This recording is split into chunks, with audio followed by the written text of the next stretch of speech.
Hey everyone, welcome back to our coverage of House of Villains Season 2 over here on our RHAP. We know villains and we know cliffhangers because wow, what a banger, to be continued. But you don't have to wait to hear about this episode because we're not going to make you wait like the episode will. Chappell and I are here to break it all down. Chappell, how are you doing? I'm feeling powerless and voiceless, which I hear is very sexy in a man. So I'm It really feeling that. Yeah, look, that's typical. Those are the two things that you would describe me as typically, Jenny, powerless and voiceless. So here we are. That works really well for a podcast is if you could Uh-huh. just be powerless and voiceless. I'm sure that everyone would truly enjoy you being literally voiceless for this podcast and just me talking. I think that that's probably what people are coming here for. But As long as they think I'm sexy, I don't care. Okay, I'll take see it. Yeah. that's what's important. I mean, there's lots of debate of whether you can be sexy and funny. Yeah. Um I chose a but long time ago to just be funny. So sexy is not my strong suit, Jenny.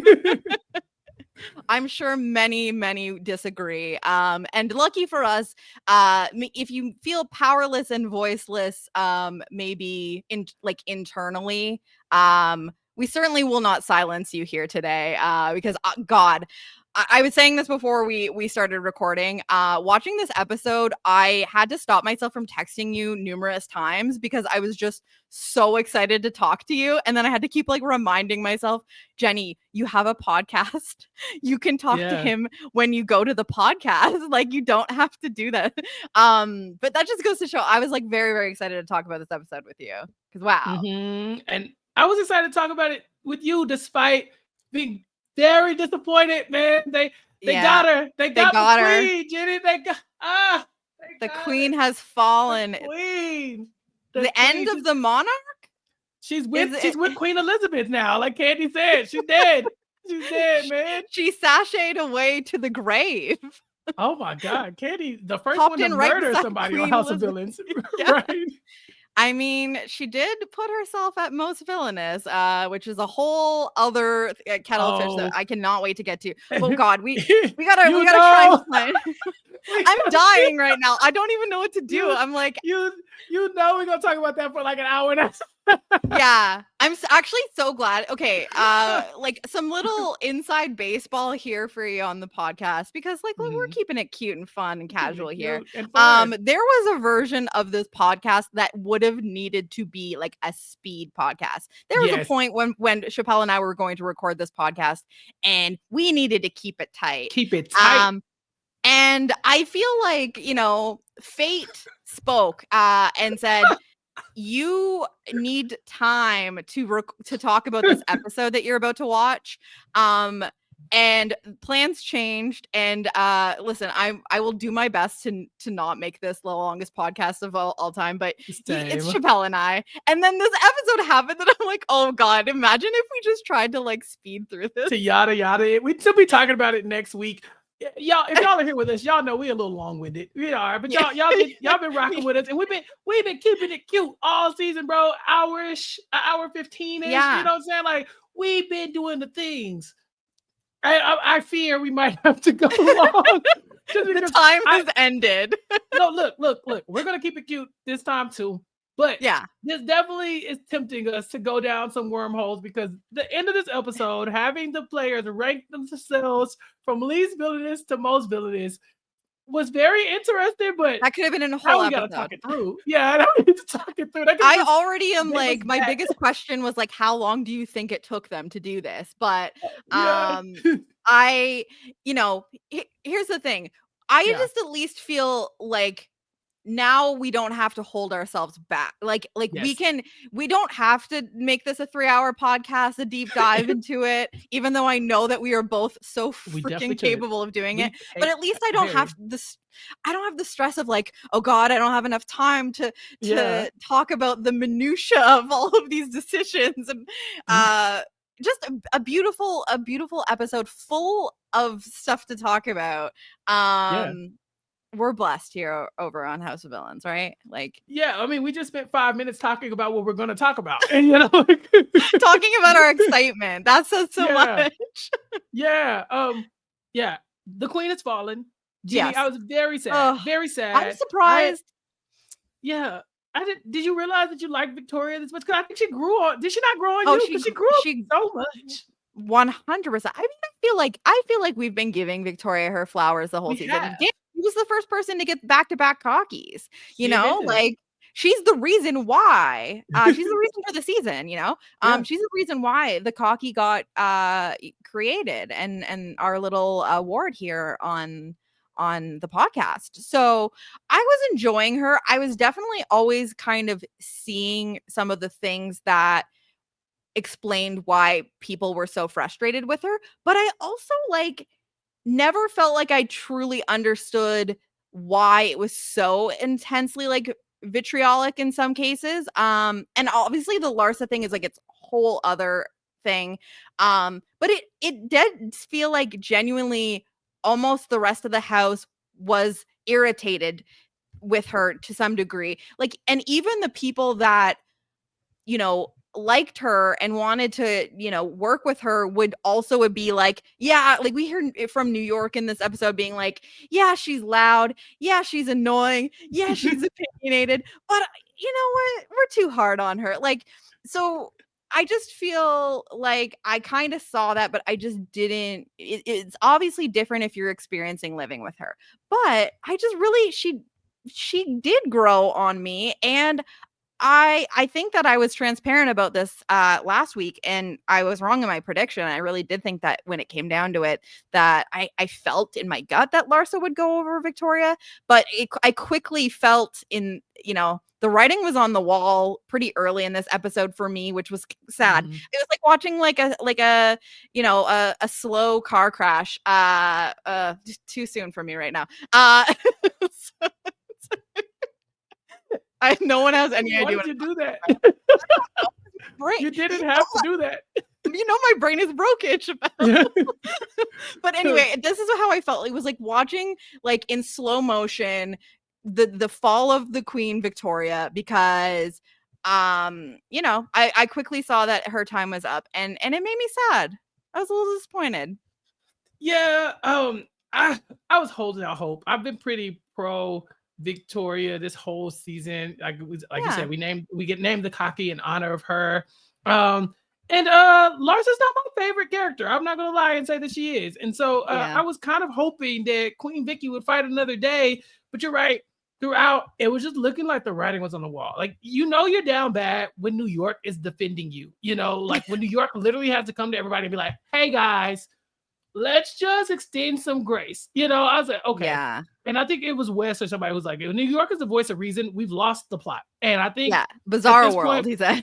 yeah, at this point, we lost the plot. I think that it was very much the end of the road for Victoria. She was expendable because Larsa could play the same role that Victoria's playing, being aligned with the guys, but also Wes is one of the honorary housewives. He's the third housewife. And so for him, yeah, keeping Larsa around builds that alliance between him and Teresa.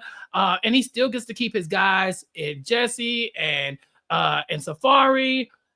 So it's like, yeah, it kind of is like everybody's against Candy moving forward if they're not against Wes. And so it was tough to watch, but she had to go. And I'll say this. If there's a point where Larsa calls her a sore loser, and I was like, she's not a sore loser. She very much is a sore loser. Victoria is one of the sorest losers I've ever seen on any show ever. She went out with a bang, and it's House of Villains. All is fair in House of Villains. Yeah, but here's the thing. I think I've just built up this kind of recognition of Victoria and like some of the stuff for why she is the way she is, and it doesn't excuse any of it, but even when she was like kind of being a sore loser at the end when she's ultimately eliminated, I kind of like understand where she's coming from in how she approaches Teresa with this, being like, because I'm sorry, Teresa is serving some like grade A bullshit. And I'm not talking about her cooking. I've not had it. I hear it's very salty. We here. When she's trying to say, I I didn't, I didn't lie to your face. I've known Larsa longer. And this, you know, BS excuse for why she apparently, because she knew Larsa longer, that didn't mean that she had told Victoria that she had her. Now, so I get the hurt, and also for Victoria to be like, what she said about Teresa, like, you're dumb. This is maybe going to come off a little harsh from me here, and I try to be a little sweetie. Uh-huh. But I'm also kind of like, talk that shit, Victoria. Yeah, she's Talk kind that of shit. dumb. Like, Teresa lays out the reasoning. It's kind of a tricky situation. She has some affection for both Larsa and Victoria. Doesn't fully trust Larsa because Larsa put her up on the hit list, but Victoria went and talked to New York and is making her life like difficult. I think that like Victoria truly did not actually realize what damage she did there. But Yeah. like, I still think that it's kind of dumb and again, like, we should talk through, like, everyone's decision here, and why it makes sense. I mean, obviously I think Wes is a big decision here too. Why picking the person who literally put your game in danger directly by putting Mhm. you on the hit list without telling you, without being like, hey, are you okay with this? That is way worse than, oh, I'm a dummy and like told someone that you were talking about them. And that has also since then been addressed. Like, New York apologized essentially in her New York way. So I Mhm. kind of get where Victoria's coming from here, where she's pissed off being like, what are you like? First of all, I'm hurt. You told me I was good. And I Mhm. don't know if we saw that, but anyway. But also, why this is such a stupid decision, because you've known her longer. I knew her longer, and I don't like her. Actually, I chose you because I like you more. Uh-huh. So I think that Victoria has reason to be as salty as she is. Um, okay. No, So the thing is, so Teresa says like it's the Bravo thing. Like the housewives have a cult, like they're a part of this bigger network, right? And so it's like, Mhm. yeah, Victoria, you picked Larsa, you picked me over Larsa, but like you and Larsa don't like each other. You picked me over somebody you actively dislike. And honestly, you've been pretending that you like her, but deep down, you've been talking about how she didn't follow you back. She obviously has beef over this dog's birthday party that we can't stop talking about. So it's not a one for one. Teresa's like somebody who I genuinely like, who I know in real life, who I'm in the same network with, who I probably have the same friends with, put me on the block, but why does bang, she go like home. her? Why I does she look, like her? I don't know. I don't know who look.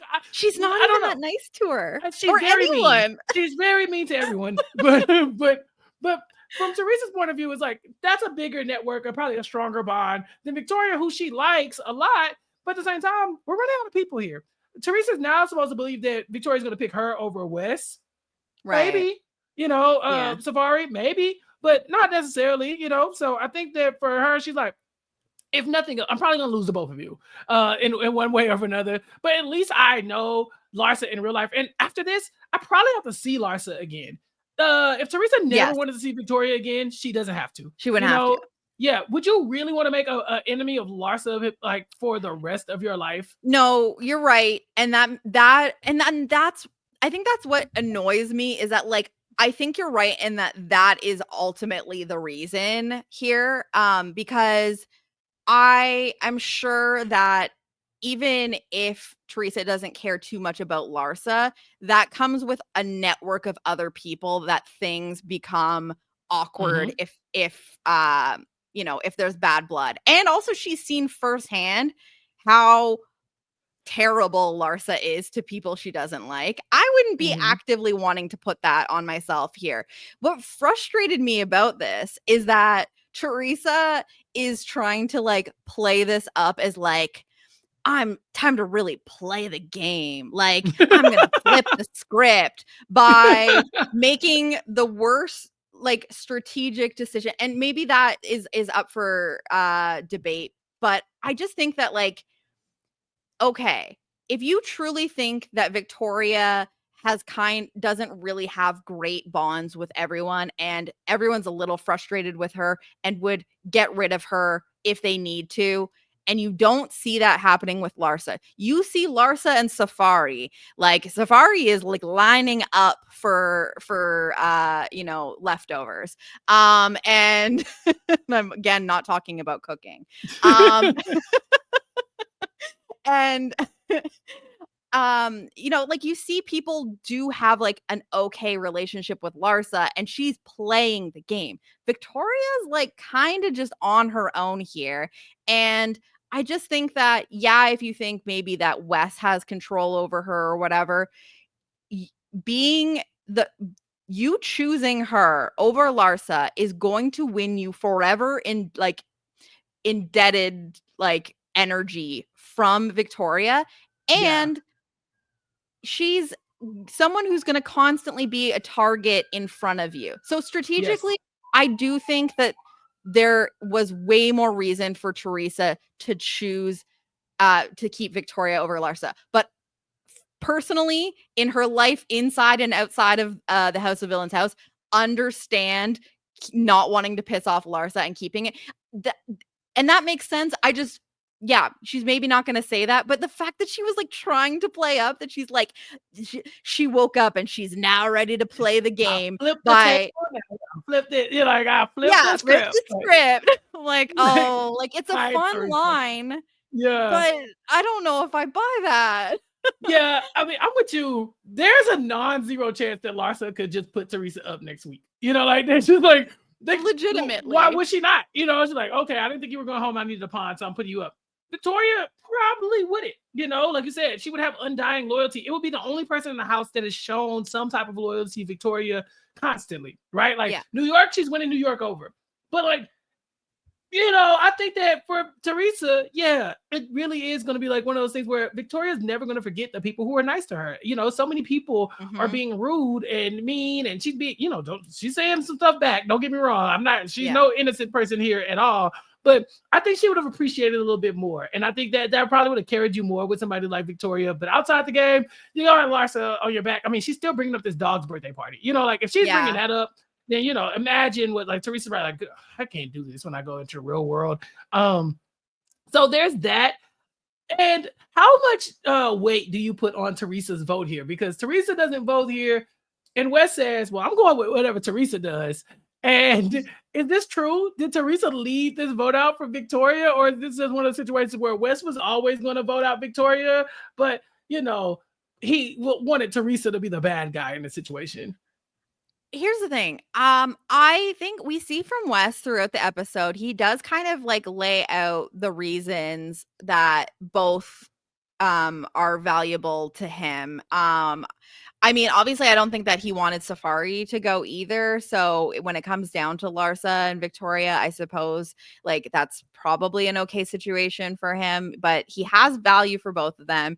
And I just think that, you know, obviously knowing what Teresa wanted to do, he outlines that being good with Teresa and Larsa is good for him, being the third housewife and all of that. So I do believe that he was always going to do whatever Teresa wanted to do there. And also he needs to kind of like get the, you know, like mastermind puppet master stink off of him after, you know, Candy kind of and Camila on her way out, you know, is bringing all this attention to Wes being like the one in charge of everything here. And I think that it's pretty good for him to be like, Teresa, these are your girls, and you know, we understand that this is a hard decision for you, and so we are going to uplift and respect whatever decision you make, which is like so evil genius. Yeah. So like manipulative, but like it works because it's like this is such a hard decision for you that I don't want to risk it not going through, like the decision you make not going through, and then you having the pain of like, you know what I mean? Like it's so maniacal. Like it's crazy. I love Wes, but I would love to see Wes in a game where he has to play nice. Like even in the challenge, he doesn't necessarily have to play nice. You know, he picks his team and he goes up against the other team a lot of times. Like he picks his people and he tries to manipulate them to where he doesn't have to do a lot of the heavy lifting. But I would love to see Wes in a world where he had to like play Survivor and try something like this, or play Big Brother and try something like this, where he's just like, no, it's all on you. I'm the HOH, but this is your week. Whatever you want, I'll go with that. I don't vote. I'm out of it. Yeah, I'm the HOH. I'm sorry, I'm not in it. Like I would be ready to take him out. Like bro, you gotta go just because I hate you. You know. So this was incredible. It's tough because they all vote Victoria out except for New York. So it's not even like Safari was always going to vote for Larsa. We find out. Jesse. We knew Jesse was not going to vote for Victoria. Like there was a good chance that he was going to go with Larsa because they had a bond. So we talked about how Larsa kind of won that challenge for him. So she's already down 2 votes. I think at that point, you're looking at Teresa and Wes as maybe potential Victoria votes. And then who's our swing? Who's our last vote there? Like I don't think Victoria had the numbers. Oh, New York maybe. So I think Teresa's the swing vote. If you're assuming Teresa that Victoria was definitely the swing vote, I think. If you really have Wes, but again, Wes's 2 allies are about to vote you out, so it would be crazy for him to pick Victoria over Safari and Jesse as well. Even though Jesse's probably looking at Wes further down the line as somebody he needs to cut, but now I think this is how Wes says, no, I went with my alliance. My alliance voted you out. There's no way you can put this on. You can't just pin this on him. Whereas if he goes with New York and votes and with keeps Victoria, there's a world where Jesse and Safari feel burned and they're like, oh, okay, well, you're choosing Victoria over us, because I'm sure they talked about it, right? It's not like they're going in there and voting independently.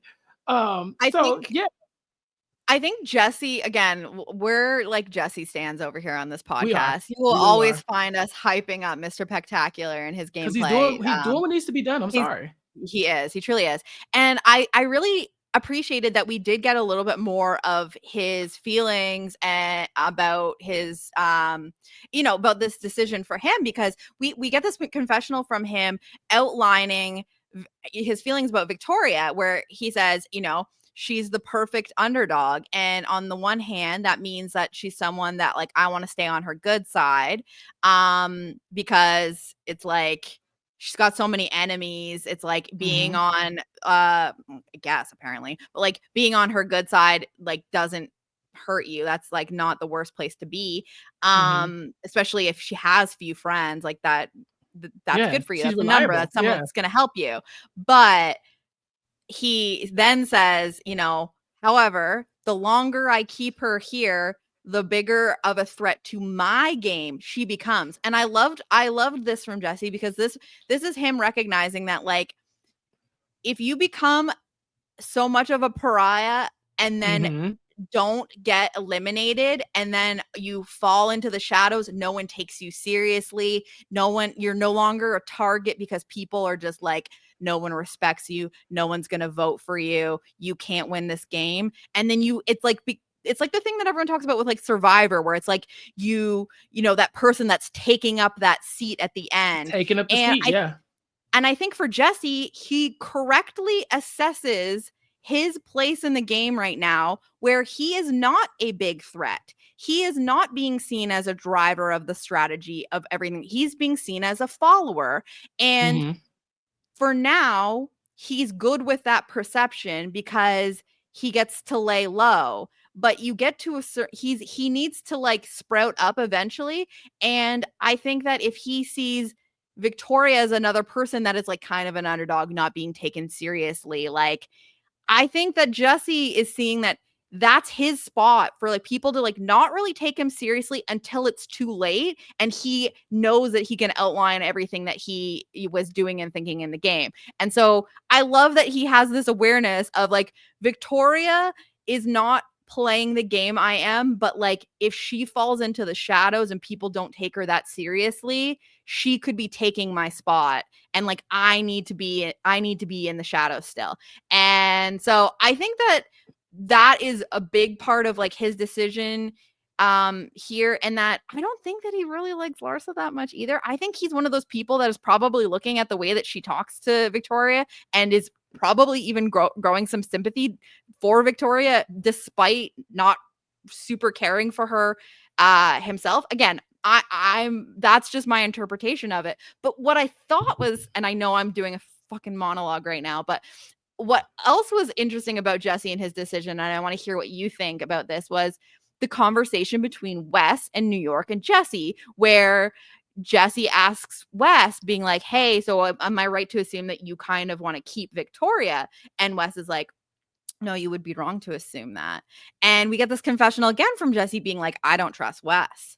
I think Yeah. that having Victoria is very good for him. So he's literally telling us, he's like, Wes is going to be a problem for me eventually. I have to take something away from him. So I don't, the question is, does Wes recognize that? I don't think Wes recognizes that Jesse is like kind of onto his shit. It's tough because I think I have so many things to say. So okay.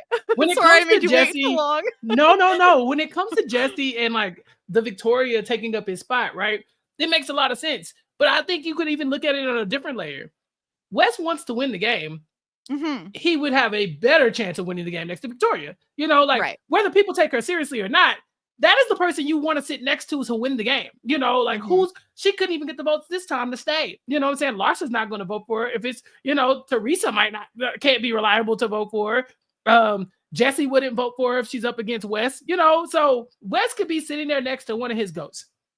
So there's a lot of reason to get rid of Victoria because that makes it more attractive for him to take you. Like, all right, well, now I know you're not going to cut me at the last second to keep her. Maybe I'm still in the running. So that's one layer. But when you talk about the meeting between Jesse, New York, and Wes, I loved every second of it. I love all three of them. All three of them are iconic.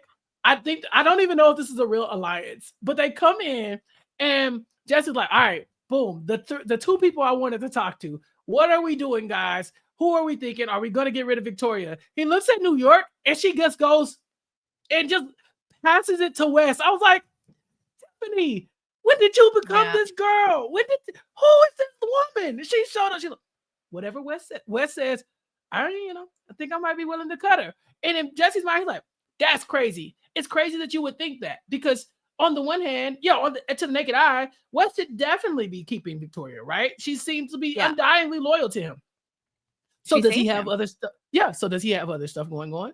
Probably, right? We know that Wes is the third housewife as well. So Jesse got like, you get rid of Victoria? That's crazy. There's a lot more going on here. And I think that Wes correctly said that to Jesse because as he said, no, I don't want to get rid of Victoria. Jesse should still be like, but I want to get rid of Victoria. Jesse and Wes, I think, are playing a chess match. And I think they're both looking at each other like, I mean, Jesse says it. He says, it's a race to get the gun. Like they basically, Wes was like the power of us three in this room.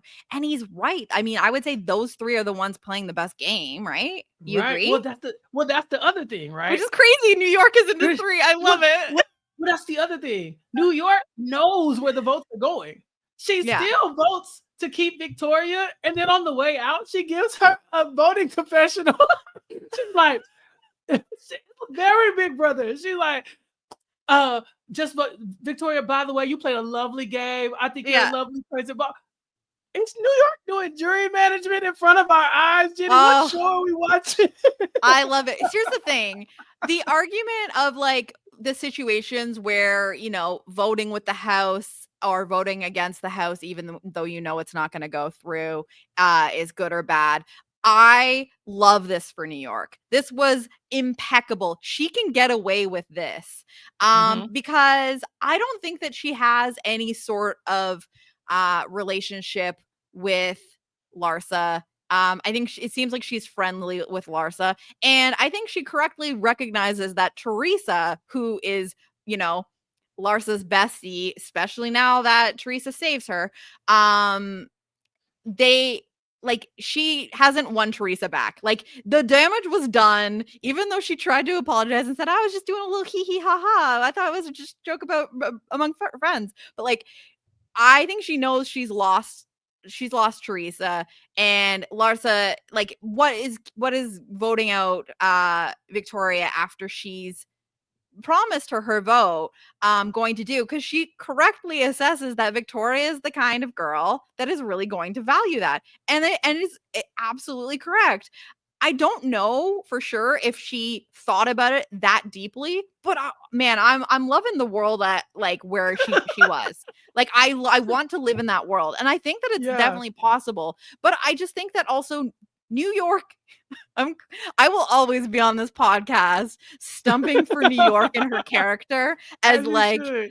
as like an empathetic, lovely This human queen. and the soft Soft. interior that I see it. Yes. Okay. Yes. Um, Okay. because I truly think that she knew where the votes were, and she just said, I have told this girl I have her. And that's my one thing I'm going to stand on. And I'm just going to say, listen, it was nothing against you, but I felt she'd already been saying it to the whole house. Well, we're too Y'all been hard on kicking her. her while she's Exactly. Like, oh, I froze. Are you here? Oh, we good. Okay. You froze for me. oh. So yeah, exactly. She's basically already set the stage for like feeling bad for her. What an easy argument to say, listen, I knew she was going. I have some affection for the girl. I couldn't let her go like that, especially when I told her I would vote for her because I felt bad for her. Like, you have so many friggin' defenses in that case. So beautiful work from New York, jury management. She takes her final words to say, you competed excellently. Like, But girl. it's world class work from New York. I mean, what do you gotta say? It's New York, so I gotta give her Yeah. flowers for this one. Thank But you. Jenny, does someone like Wes or even Jesse, who played games where you need to have the people on your Yeah. side as you eliminate Clock them from that the shit. game, are they both like, Yeah. they're us, right? They're like, wow, New York, that was crazy what you just did. That's so good of you doing jury management on Victoria. We can't take New York to the end. Like, at Yeah. some point, I think they're going to be looking at New York as like, okay, A either problem. is New York like the robbed goddess of the season, right? Oh Right my before the god. end, she could have had it, and it would have, because here's the thing, I'll Jenny. cry. If she touches the block, she will explode. Like, that Yeah. is the one thing that's like, hey, she's playing nice right now, Mhm. but there is a trigger there. And I think that if you put New York up on that block, you get New York that we know, the New York that has been fighting to Yeah. stay at bay so that she can win this game. That New York has just been waiting in the wings. And I think if But they, I think we sorry, go on. no, I just think that if pushed there, they could really, like, this could be the thing that gets New York. Like, I think she hasn't had really a lot of adversity right now. She's Oh, chilling. no. If I feel like the way New York handles potentially being a target, if she's ever targeted, will We're determine running how out I of feel people. about her game, because they're running out of people for one, Yeah. but also, like, if New York is sitting next to West, is West going at that point? They're like, New York is starting to look like a very, very tempting person to take out, because why would you want this person playing this amazing game sitting next to you at the end? She kind of needs to make some more enemies, so people won't think of her as such a jury threat. But I feel like we see this. New York is still going to be New York, and I think that she's seeing herself playing the game, and I think that she's like having fun, like she's having fun with it, and she's being like, oh, it's kind of like exhilarating to like make these decisions and like see them play Yeah. out, and like be a part of like the structure of how the season's going, and really working together. um but she also can't help herself. And we see kind of flickers of this in the end of the episode when they're having to line themselves up. Like, she's getting Mhm. pissy about having to be taken out of the top spot as top villain. And I don't know how much of that is like ego and being like, I'm the HBIC. You know what I mean? Like, She is. I like I am the returning player of the season. Like, I am House of Villains, ego stuff, but also how much of it is I think some sort of power comes along with this situation. Again, because it's you see that they're all eventually starting to figure out what might be happening here. And Mhm. I think that there's like a gamer part of her where she's like, I'm not gonna back down. I'm gonna like, and she's kind of she's snapping at Jesse, she's snapping at Candy, like she's getting pissy. So I think that she She's in also there. cannot, like, it's still there. Like, she's She's in been there. very poised, very, very controlled through a lot of the Mhm. season, but she's still there and she's still She's ready to still pop off. And I think that it's happening sooner or later, and it might not even take her being put on the hit list for that to happen. Yeah, and like I was questioning the move. Like I understand giving Victoria a sympathy vote, right? You promised her Yeah. a vote, you're gonna lie to her. Comma, but if Larsa wins Supervillain of the Week, she has to choose some people, right? Candy put her on the block. So let's say Candy's going up. Larsa probably wouldn't pick Wes. Probably No, wouldn't pick Jesse or Safari. you won't pick Safari. Right. So we're looking at New York and Teresa as Larsa's 1 and 2 choices, right? The same Teresa that just, saved her versus New York who Well, she's voted gonna put against up her. women. She's gonna put up women. Victoria warned us.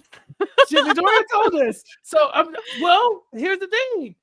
I don't think Victoria is absolutely wrong. I think She that if ain't. Larsa is given the power, New York, you could be in danger, girl. So, But she might have yeah. been anyway. I just think that she would have been anyway.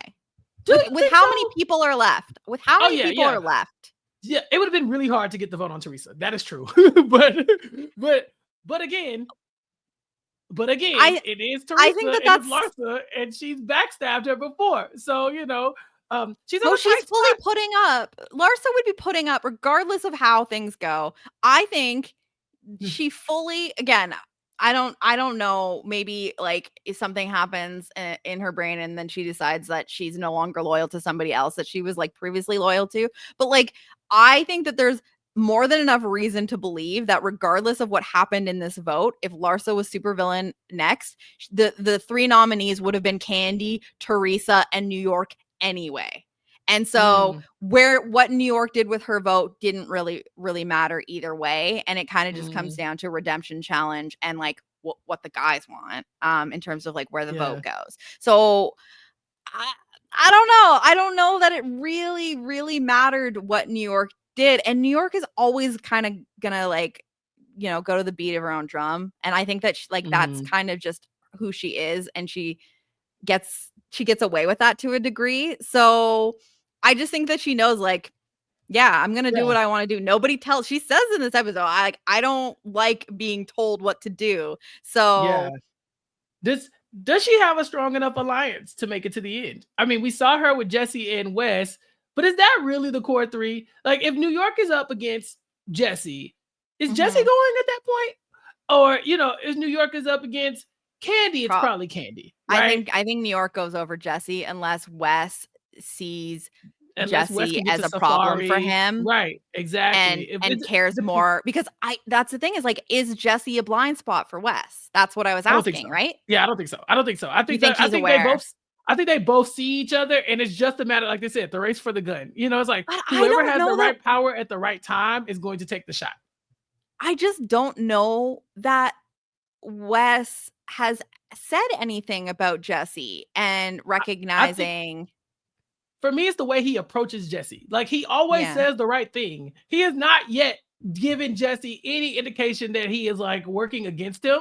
And I think that is such a measured approach, right? Like, But I think it's like, he would do that whether or not he thinks that Jesse's a problem for him. Don't you no, I think? don't think so. I think for like Teresa, it's very transparent what Wes is doing. I'm Mhm. hands off, Teresa. I don't know what to Yeah. tell you. But for Jesse, he's like, no, Jesse, I am willing to get rid of Victoria. Now what? And Jesse's like, Yeah.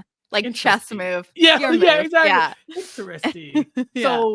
So you Okay. don't want to say Victoria all of a sudden. Nope, I have no problem with that. Because you know Jesse, what Jesse wants to hear is, I want to say Victoria because she's good for my game. So that Jesse can be like, boom, thus I need to Yeah. get out Victoria. But instead, just Wes is like, no, I'm going with the house. What are you talking about?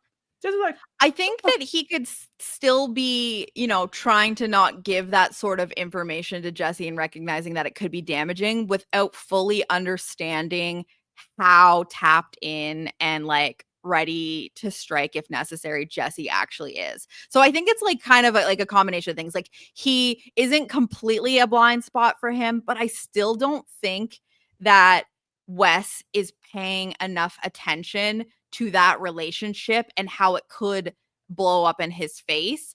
yeah, Because really, like, I don't think that he sees Safari as a threat to him. He's like, this is no, someone I'm you know what I mean? Um and obviously like he's enjoying working with New York. We'll see if he's starting to pick up on her like really playing the game and sees any issue with that. He recognizes the Larsa and Teresa connection.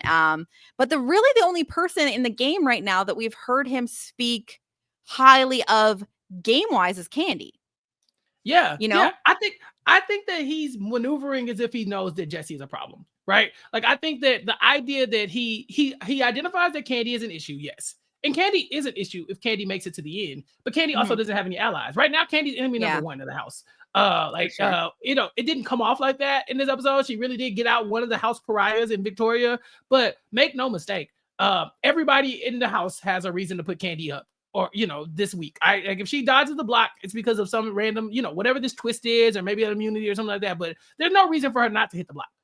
That said, Wes has gone and aligned himself with the housewives. And I don't think that's because he's not concerned about Jesse. I think that if he wasn't concerned about Jesse, he would be like, it's me, Safari, Jesse to the end. We got New York. We got Victoria. I got so many pieces. But the fact that he's going outside of this like tight alliance that he has, this alliance that has not betrayed him yet, I think they've shown themselves that, I think Jesse has shown themselves to have other ulterior motives, you know, like Yeah. his willingness to vote out Victoria the first time was against Wes's plan. You know, he voted with Larsa.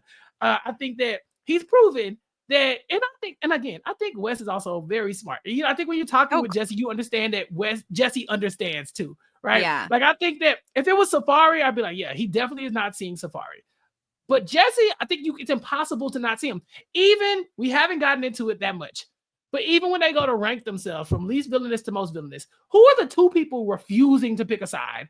It's Wes, who is basically in the middle, and Jesse, who's in the middle. Mhm. They're like, nope, Yeah. I'm not moving. Why are those two people acting like that? Because they're the two savviest players in the house. Everybody else Yeah. is like, oh yeah, I can be swayed. I'll move right here. Jesse moves from one side to the other and still doesn't pick an extreme. I think that Wes would be crazy to not see Jesse. And so I'm giving him a little bit more Yeah. credit than you are, I think. That's true. I just want to think I would just like to start and I think maybe it's just like that storyline hasn't been important yet and so maybe like we should start getting concerned for Jesse when we start hearing Wes talk about him in a confessional, I would say, cuz that was just you know, you can think of what you think that they could see, but if we're not getting confessionals about it, it's like hard to know, right? And Mm-hmm. so we're seeing how he talks about some of the other people, and I'm like, I don't know if he sees Jesse, but I do think after this lineup thing, like he's gonna recognize, like, you know, like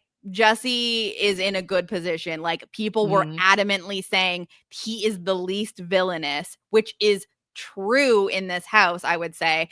And the fact that he is playing hard enough to ensure that he doesn't end up in that spot because he knows that it's not good.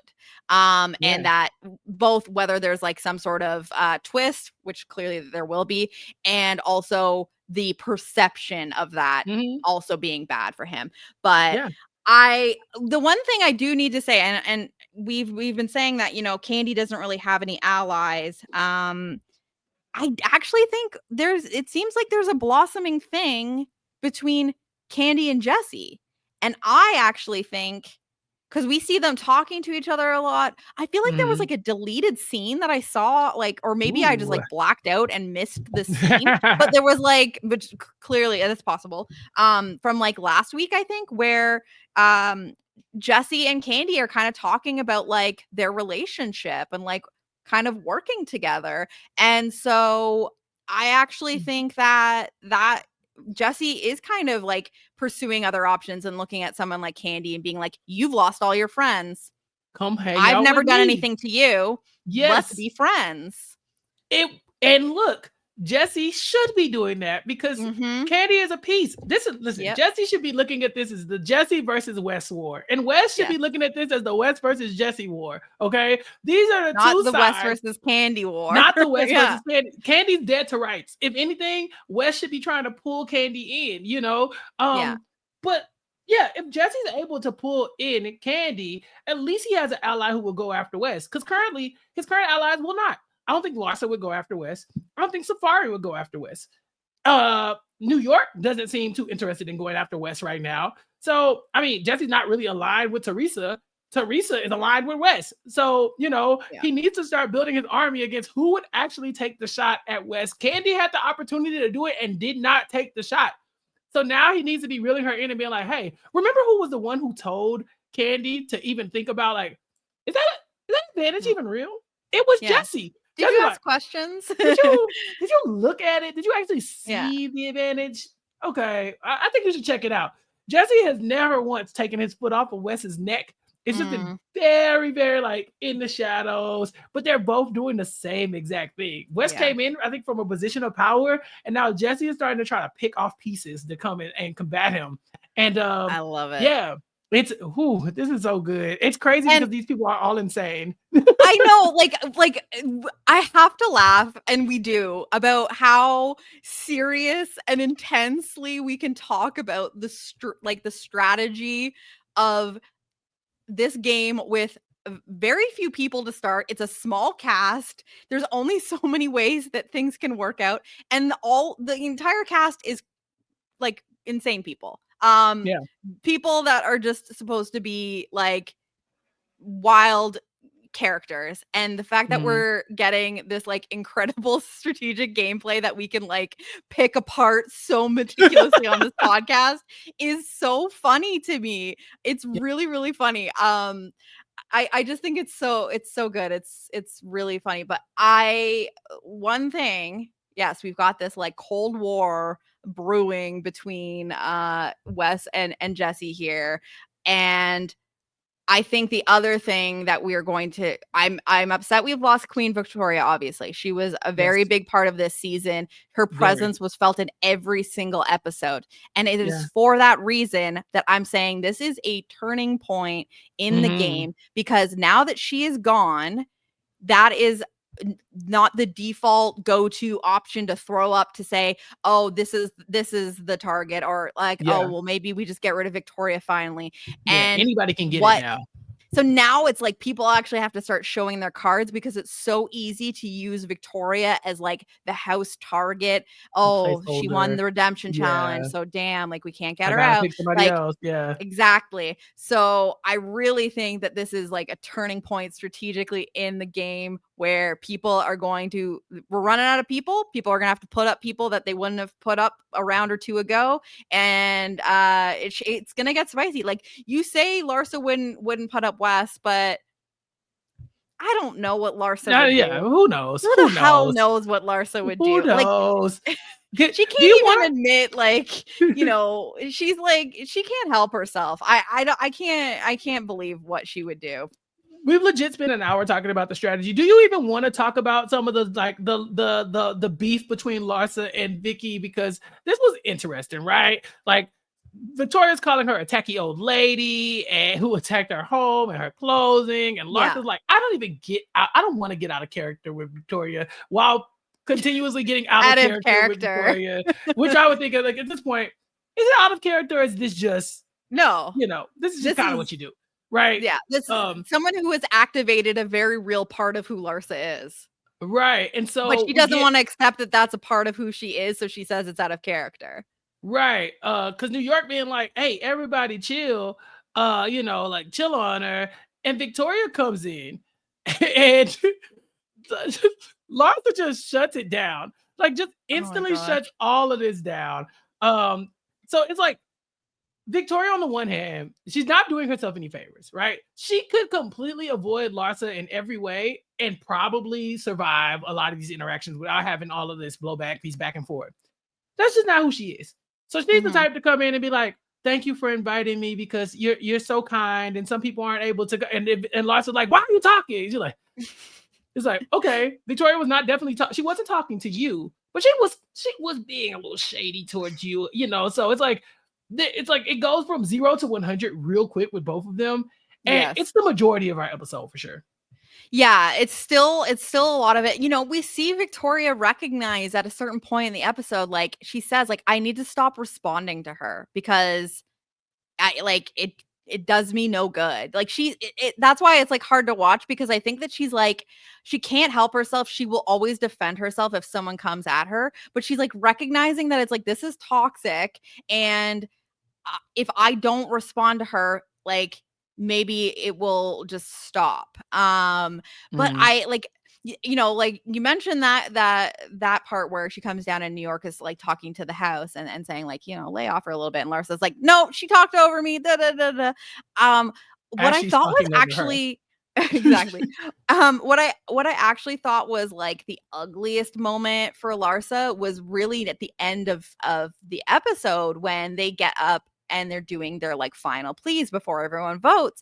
And I thought that Victoria was like trying to be classy here and was like, you know, like I feel like I've shown like my I don't even know if she said that. She's like I've been fighting really hard to stay here, and she's like, you know, I'm not going to speak for both Larsa and I because Larsa and I aren't on the best of speaking terms right now, but I think that we both really want to win.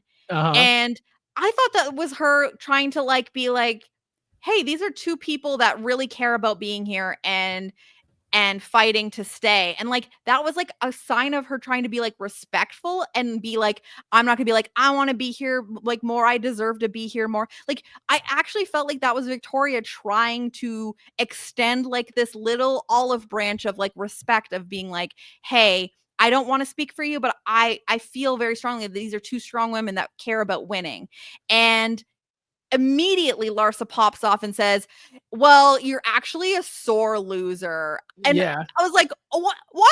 What happened here?" I just felt it was so uncalled for and like Okay. callous. I hear you. But comma but. You just said Victoria's speech, right? Like I Yeah, think Larsa and I both want to win, blah blah. Larsa cuts her off. Listen to Larsa's speech. Y'all have gotten to know the real me, and I've never made any promises that I couldn't deliver, and I'm a bad bitch. See how she made herself the title of this whole speech? She didn't even mention Victoria. Victoria yeah, could avoid saying Larsa's name altogether.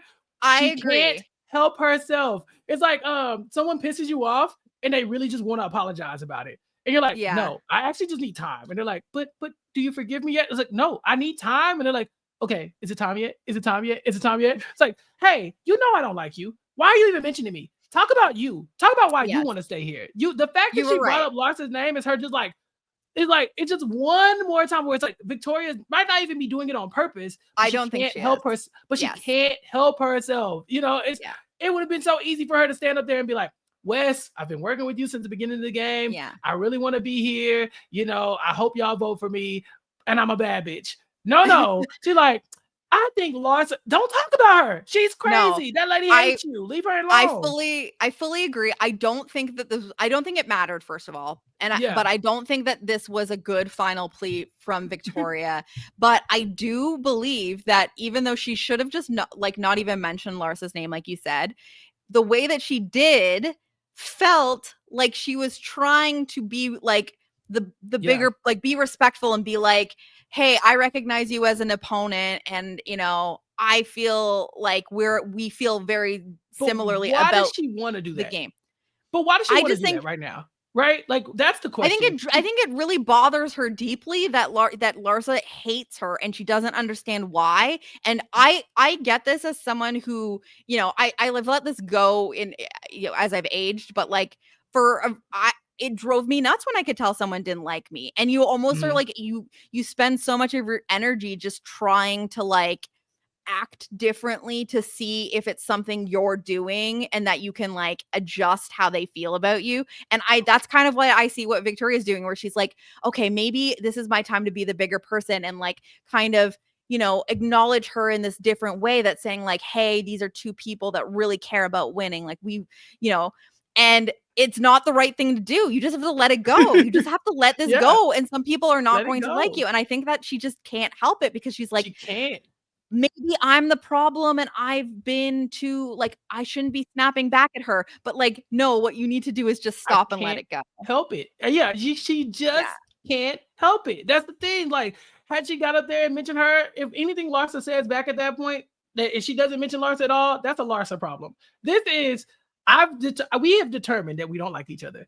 I know you talking shit about me. I'm talking shit about you. And in the confessionals, you talking shit about me too. So don't get up Yeah. here and fake respect me all of a sudden after you didn't call me an No, old you're ass right. lady who wears spandex. You know, like, you've been talking mad trash about me all day. And now in front of the jury, you want to be Mhm. like, I don't think the miscongeniality, Yeah, leave me political. alone. Yeah, You, for you sure. don't like me. Stop pretending. This is not this is like, yeah, it might bother Victoria that Larsa doesn't like her, but let's not act like it's like we still have a mutual respect as competitors. No, you don't. Y'all both have said Well, awful, awful things about each other this exactly. entire episode. They've both Yeah, hit below the belt. both of Even them. though, yeah.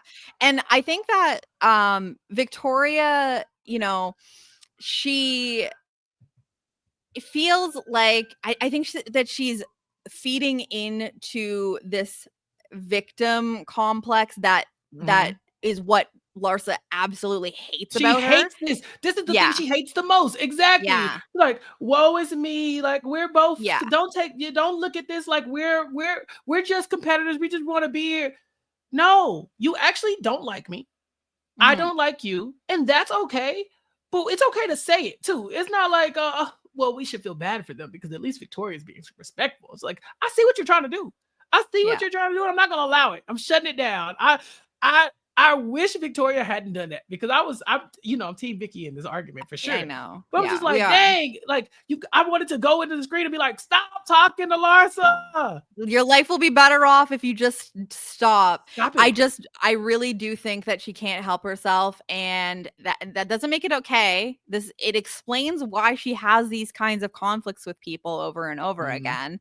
I just don't think she's there yet to see that, like, you know, you're feeding into this. And that I don't think that's necessarily fair to her because Larsa has a lot of blame in this situation. Yes. But if you want to be the bigger person, if that's what you feel like you need to be, like, the way that you've gone about it is not the Mhm. way to get there. But to your point, yes, do a plea that does not even mention Larsa whatsoever. That was probably a better path for you. I still feel, depending on what Victoria says, that Larsa hates her so much that is not a guarantee that Larsa doesn't respond to it. You know what I mean? Fair. Like, Fair. yes, Yeah. obviously if you say her name, she's going to respond to that. But I honestly think that Larsa hates her so much that all she would have to say is something that just, like, rubs Larsa the wrong way, being like, you know, it, like, just reminds her of a trait that she doesn't like about her, and Yeah. she can't help herself either. Yeah. She wants to take that opportunity to be like, yeah, actually you're like blah blah blah. So Right. I She's think ready to that dunk on her. it could have happened regardless of, like, what Yeah. Victoria said there. But yes, I think the last thing I'll say about it, because like it's just gross that you they're have to really let it fighting. go. They're really Yeah, fighting. Yeah. it's But the last dead. thing It's I'll dead. say about it is that there's that moment where New York is like talking, and Vic is like talking or whatever, and then Victoria comes down and Vicky's like, Candy's like, hey, it's just a game. I know it's nothing personal. Victoria's like, yeah, it's nothing personal. New York tells Victoria, like, hey, I've been telling everybody to kind of cool it on you. And Victoria says, yeah, because I don't like being attacked. And Larsa immediately jumps in and starts cutting her off, right? And it's like, when you said you didn't like being attacked, Victoria, that is a true statement. But who attacked you? Larsa. She's right there. She knows what you're doing. It's like, Yeah, well, you're it's almost like she prompting. said, like, somebody here doesn't respect me. It's like Yeah, you're still passively poking at her. It's like all you had to say was thank you. yeah, Like, thank you. exactly. We're Be like, good. thank Thank you, you I so really much. appreciate it. Like, Right. That's it. That's it. yeah, But the moment she say gets into less. like, Say yes, less. but And I would love to No. stay here, but I know everybody doesn't want me here. Just go. Just go. Yes. Just go. You know what I'm Oh, saying? 'cause Like, you're gonna really piss her off with that. "Oh, I guess right. nobody wants me here." Oh, man, Larsa's Yeah. gonna She's fucking like, shut up. lose Yeah. it. Like, these two women had New York. These two people had New York in the confessional being like, Larsa is a mom. How is she acting like this? Like, New York, New York what are is you talking clutching about? pearls. Like, what is the world we're living in when there's 2 women in this house that have caused New York to be like, "Have some Oh my God, composure." some decorum, ladies. This is like New York, ma'am. Because we saw New York's greatest hits. They did a flashback of New York, That was and just from, like, the season, basically. from this season, I see New York do way Yeah. worse than this. So, Listen, you've hit rock bottom when New York is taking the high ground. she's a reformed woman, Chappell, She is. She's okay? changed. Yeah. That's my girl, Yeah. queen. Um, no, I love that. You know, I think the beef between Larsa and Victoria, maybe it lives on in the real world. I'll have to see if there's anything on social media to indicate. But in terms of the House of Villains, season, it's over. And I think as much as there was part of me that was rooting for Victoria and felt bad for her, even though I do think she was making her life worse than it needed to be. It's done. It's over. And it's better for the game. It is better Yeah. for the season because we move on from this and now we get to see where people really lie on things. We should definitely chat about the lineup at the end, our twist. But before we get to that, just The shortest before we conversation leave ever the about rest this. of Yeah. obviously, brevity I is mean, our strong suit here. yes, but literally, like, what is there to talk about in this challenge? Okay, exactly. I just want to acknowledge that this was absolutely fucking terrible. The fact Painful. that the show had to acknowledge and it is self-referential and it pokes fun at itself. But the fact that the show fast forwarded through several rounds of this comedy challenge and openly acknowledged that it was all bad was hilarious. Like, that was the comedy. You know what I mean? Yes. So at least if they couldn't say funny things, them being so comically bad at not like how did they not understand the assignment after the first round? Like, did they do them one by one or did they get the prompts all at the beginning? No, they did them one by one. That's what I'm saying. Like, when you saw the responses to the long-winded, and that's hilarious coming from me, world's biggest yapper, but like the have you never played Quiplash, people? Like, come on. Yes, clearly these people don't do this. They have other things to do. They have lives. No offense to people who play Quiplash. Oh my God. I'm making fun of myself here, okay? But like, how do you see the responses to these like captions and how they're like, how do we vote when these are all so bad? And then you don't pivot. You don't say, okay, because that's like what makes when you're playing like a Jackbox game like this where you have to do like a Quiplash or whatever, you quickly have to realize if you don't know it already, you figure out what's the stuff that makes these people laugh. How do I cater to my audience here? These people had zero awareness of this. They're like, well, I only know one way of doing this. And it's to make a really like Captain Obvious caption that is not funny and hope for the best. Look, Safari is the self-described funniest, sexiest chocolate man alive. And as the second funniest, sexiest chocolate man alive, Chappell, please. Okay, maybe top five. I'm top are 5. Way over Safari. Come on. Listen, in both areas, okay? Top 10 sexiest, funniest chocolate man alive. I understand. I'm literally telling you you're number one over him. Listen. Take the compliment. He won the challenge, okay? He called it. He said, I'm about to win this thing. There were no winners, okay? Let's get this straight. No one won. Flowers. He won. But I think for them, this, the funniest thing about this challenge to me is that this is They paint this as this is the flagship challenge of House of Villains. This is the one the Not show is known anymore. for. Right. They come out and they're like, our favorite challenge Okay. for last year. Loved it once. So we had so nice. We had to do it twice. You know, that kind of thing. We'll never And see it again. yeah, it's like the claim to fame. It's like if they did the talent show and then Talent they're show, yeah. like, it's so bad that we're not doing the talent show anymore. You know, like it's like Yes. the most I had the iconic same part, thought. or the lie detector. You know, they're like, Yeah. yeah, no. Yeah, sorry. Yeah. We changed our mind. It actually is not Yeah, iconic. like, we brought in a staple, the Survivor auction. Okay, never mind. You know, like that's how this felt because it was just like such a whiff. But I don't think these Because they people weren't had even it that in them. funny last year either. Like I don't remember them being that funny. Yeah, that's like true. I felt like it was easy to tell who was making the jokes last year because you had like bananas, you had was Corinne one of them? Yeah, Corinne, I think. Like you know what I mean? It was like you knew what you were getting. And Bobby, was it Bobby? And Bobby. And that see, you know what I mean? Like, of course. Funny in and of itself, okay? Yeah. But this you arguably the 3 least funny people on this cast. How dare Easily. you?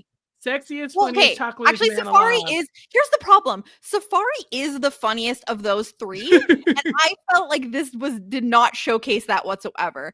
And and let me know what you think about this, but I feel like they got to the point where they could figure out who was writing which one, and they just decided it was going to be Safari's to win. Because that last question or that last prompt, Chappell, there is no world where that one should have won. Number 2, where Joel says unanimously, person who's off of the hit list, that was them just saying, okay, we got to make sure Safari wins here. He clearly wrote this. All of his captions have had the exact same structure and vibe. Like this was him. And I just think that like if you were looking at this objectively and are actually answering properly, no version of humor is that the one you're picking. And that's not to compliment the other options. I'm just saying it's that bad. And they're all like, oh, that's really funny. Like it's like when someone's crying and there's no tears. It's like, haha, I had a hearty laugh from that. I'm like, no, you didn't. You said you did. Yeah. That doesn't count.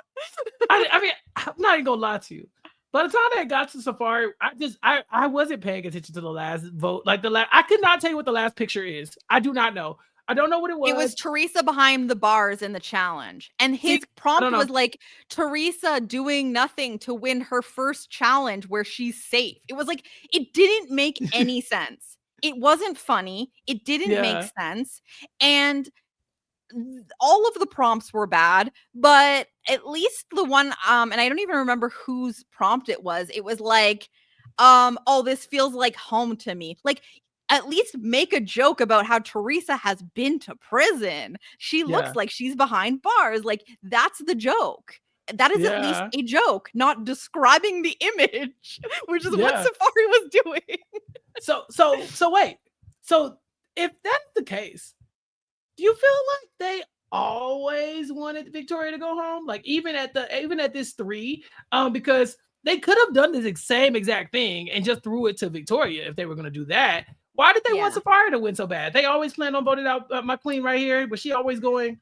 I think that probably, but I also think that they were excited and hoping that this challenge would actually be enjoyable to be a part of. And the minute that they saw that it was like, you know, go on girl, give us nothing, all 3 of them, they were like, okay, I can't even, like, if Victoria had come out and like been hilarious and like earned it, I think that there would be people who be like, hey, gotta hand it to her. Like, especially if the other 2 were so atrociously bad, but she was also bad.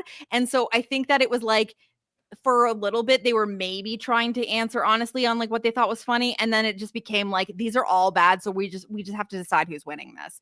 And I think that it was always going to be between those 2. And, you know, maybe at that point, Wes was kind of like curious about what Teresa really wanted. And wasn't necessarily like, you know, Vicky's definitely going here. But I think that they definitely, you know, rigged it at the end for Safari to ultimately win there because they didn't want to put Safari at risk. They had to make it a fair, you know, the way God intended it. Yeah. Larsa versus Victoria to the bitter end. Mhm. That's what happened in this challenge. Holy shit, it sucked. It was so bad. They voted for Safari to put themselves out of their misery. They're Yeah. like, that's why it's Can we unanimous. speed They're this kind of up? like, all right, it was Safari, right? Safari. Okay, cool. Let's Oh my gosh. let's get this one out the way. Yeah, but again, this reinforces exactly what he says. Funniest, sexiest, chocolateest man alive, and the results. I mean, they show themselves. Look at the material, Jenny. Yeah. So yeah, interesting challenge, and I'm glad we got this challenge this week because now we can spend at least 10-15 minutes talking about this final twist, Jenny. Yes. Yes. Okay. And I should have known when I saw how much time was left when I'm like, okay. Because I I was didn't just even so notice. this episode was so gripping. I know. I was I in it. was like, Yeah. I thought it was over. And then all of a sudden I was like, I looked at how much time, like I like checked the time and I was like, oh, okay. What's happening Mhm. here? And so Victoria goes flying and to be with Queen Elizabeth. And Joel steps up and he basically says, like, all right, we're going to do a little experiment here. You guys have gotten to know each other pretty well by this point. I would like you to arrange yourselves from most villainous to least villainous. Get Mhm. to it. And I believe the initial arrangement was New York, Mhm. Candy, Yes. West, and then that was like on the first side, and then like the supervillain chairs in the middle, and Mhm. then on the second side went Jesse, Teresa, Larsa, then Safari. Yes, And Safari for there was least. a moment Mhm. where I was like, "Oh, is this it?" And then again, seeing how much time there was, I was like, "Oh, there's no way that they can just agree to this." And this is when we start to get the arrangements, and I Larsa trying to argue herself to be less villainous than she was in the first place is batshit insane to me. She, her version, she thinks the only version of being villainous is if you will like backstab someone, which again, What she did. I would argue she also did She that. She's already trying did to say that, like yeah, I give it to you real, like I'll stab you in the eyes, like in the front. no, you're doing You all of really it, and you're you'd being stab them you wherever, terrible to yeah. people like that you Yeah. don't like you are doing different versions of villainous shit, whereas some of these people have a lane, Yeah. you are doing the whole fucking platter of villainy, and like just the lack of self-awareness to be like own that shit. Yeah. I mean, you say that, but here she is ranking herself amongst these people, and Larsa put herself in the second to least villainous spot next to Safari, and by the end, she's still in the second to least villainous spot. So, I mean, does her Insane. cast also look at her like that, or are they just like, this lady's delusional? Let her be wherever she wants to be. That's the thing. They've seen like they're afraid of her now. Like they were not afraid of Victoria. They were afraid of her, which is why I would say strategically for some people this wasn't a great choice to pick Larsa over Victoria, because this lady, it's like what they say about New York. I feel it Yeah, like with Larsa it's in a a little different bit of way where Larsa they're in there. like Yeah. you know what I mean? I'm like this she doesn't live on planet Earth. What do you mean? Look, She doesn't think that she's a villain? look, they had the chance to rearrange, and people started to put in their input. First and foremost, Wes and like, God, Safari, get out of that spot. Yes. As someone who And knows Savari's like, that, "No, no." And and he's Wes like, was like, "Safari, Safari, get out get." of that spot. So He's like, Safari "Oh." moves. Then we start looking at people being like, okay. Get Candy is like sitting there like, I think I should be the super villain of the week. And Spectacular says, then go get it. Go take it. And He said, New "Let York me is stir like, that pot, yeah. baby." So New York is like, absolutely not. They fight for it. And New York eventually gives in because she says maybe there's a problem with being on the extremities of these two sides, right? So that's how Candy gets the front. Nobody ever looks at Larsa and says, Larsa, girl, you need some more. Like Yeah. they don't even mess with her. That But I think could bode well for her.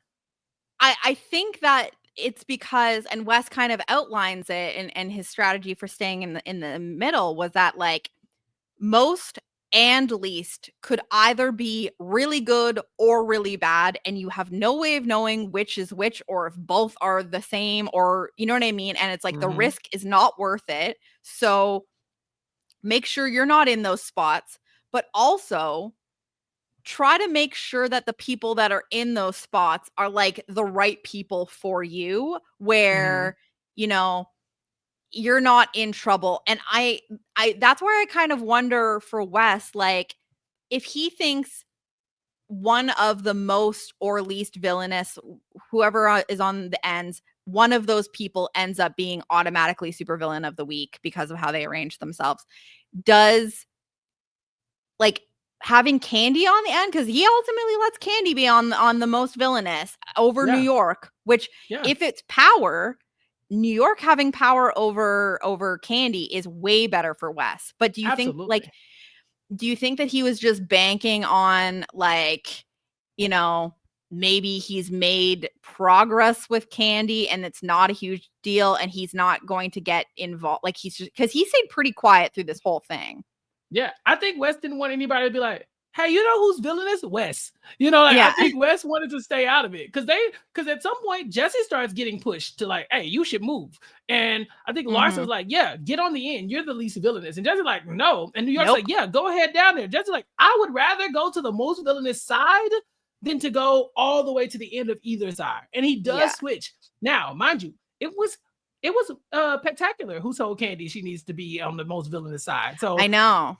again, could potentially be another chess move by Jesse being like, if Candy gets the power, That's good for that's me. better for me than New York having it, which would be better for Wes. But Wes Mhm. probably wisely doesn't say anything because I think that if anybody starts to get wise to Wes, they might say, "Yeah, Wes, why aren't you on the end?" He's But like, Wes was "I'm in the good middle." at I think Wes was good at by making sure that he was on, like, the more correct side of middle, Yes. by like, staying on the, like, to our left side of the Yeah. supervillain chair, which ended up being, like, the marker of the middle. And so, I think that that's wise of him. It's like, be quiet, but also don't be delusional. Like, Mhm. don't act like you, because Yeah. If that's you when get on people are that gonna side, people look are gonna and be poke like, at you. "Okay, Mhm. that's crazy. Like, you should Well, at least be on this side." Like, unless your name is Larsa, in which case they're just not gonna say nothing to you. they're, like, gonna Do try and they'll be like, "Ah." Yeah. And we hear potentially a double elimination, I think Yeah. is upon Okay. us. So, Now, we get our but wait, final arrangement. before you get into that though, if our final arrangement is the Candy, New York, Peck, West Safari, Larsa, Teresa, right? In that order. Mhm. Who do you think this is bad for? Just looking at that before we even think about double anything. Like Mhm. because the way I was looking at this was supervillain of the week would probably be like something I would give to someone who says they're the most villainous, right? If you're the supervillain, you don't want to be the least villainous. In my Yeah. mind, the more likely spot to get a benefit from this. Yes. Now, Teresa ending up on the end at least villainous.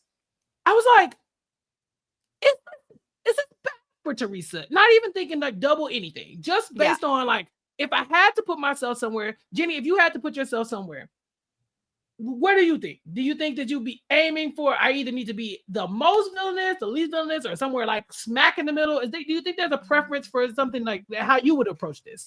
Me personally. Yeah, how would you approach this? Especially as let's consider Jenny as somebody who was typically least villainous, right? You're a less Yeah. villainous person, like maybe like Yeah. in a Yeah, I safari don't and know who I'm comparing right, myself to, but let's say, like, we're doing, right, like, RHAP podcast. sure, sure. Let's And make I'm this not dramatic. right, right. Let's make it dramatic. Let's make it real, But like, so like, yes, there's a world where you're least villainous, but would you be willing to wear that badge? Oh, no.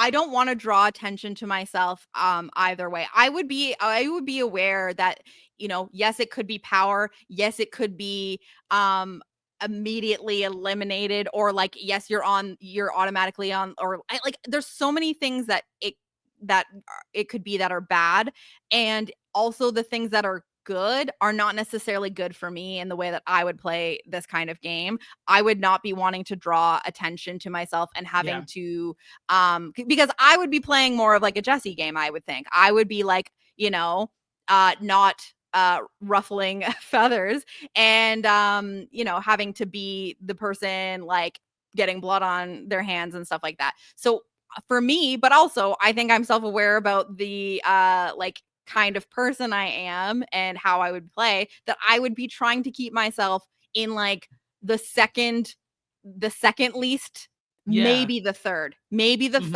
but like not true middle Not true middle. and not on the end. Absolutely Yeah. not on the end. I just think that it's like it's better to just if it's a binary thing where it's good or bad, not worth the risk, and that's I where I want think Wes nothing. is right. But you should Yeah. put yourself in as close to the place that you actually truly feel like makes sense without putting yourself on the end. That's just what I and I think that some of these people were maybe not thinking like, yeah, maybe if you feel like getting supervillain of the week, if you're Candy, perhaps, let's say, you know, still feeling like you just came out of being supervillain of the week and you sure Victoria going is fine for you, but like you have big targets still in the game that could be coming for you that you weren't able to take a shot at. Your survival in the game hinges on having power, and so you're going to take the risk, Be a say, big swing. yeah, this might be bad, but the chances that it's good are like way too big for me to pass up. I kind of get it for Candy, but I think for a lot of these people, like you should be thinking, don't put yourself on the ends. Yeah, because What about you? Teresa What being are on you the end doing? is I think you outlined the perfect strategy, right? But like I think if you're Wow, Candy thanks, or if you Chappell. need, yeah, that's why I I love asked. you so I much. knew Oh I my knew you could gosh. do it. I knew you could do it. As villain, look, I don't look. Put me on the villain side. I don't care. But We can be like the uh, little like the like almost on the outside bookends, and you know, and we're yeah, looking at each other like across and being like, we like I understood the see you. I assignment. Yeah. understand the assignment, right? Because like, yeah, would I be okay with being the most villainous? Yeah, I could make that make sense in my mind, right? Like Yeah. it's super villain. I want to be super villain. I feel like you got to be the most villainous to be the super villain, whatever. Because we talked Mhm. about that season 1. We were like, who are you rewarding, right? Are we talking Yeah, like about the what's the baddest point? villain, or Yeah. are we talking about like the best villain, right? The villain that Yeah. people kind of the palatable villain. It's like whatever. But like to let yourself be least villainous in House of Villains feels like Teresa, ma'am, Yeah. you really like it She doesn't know what really she's feels doing. like, but Victoria called her dumb. And we don't know, right? We don't know the outline. We don't know what's about to happen. But I just feel like Teresa got super snowed. Like Yeah. Larsa allowing Teresa to be I was like, Teresa, for the love of God, switch places with Larsa. Like she is just insane enough to where Stand I on think if you business for told her once in your freaking life here.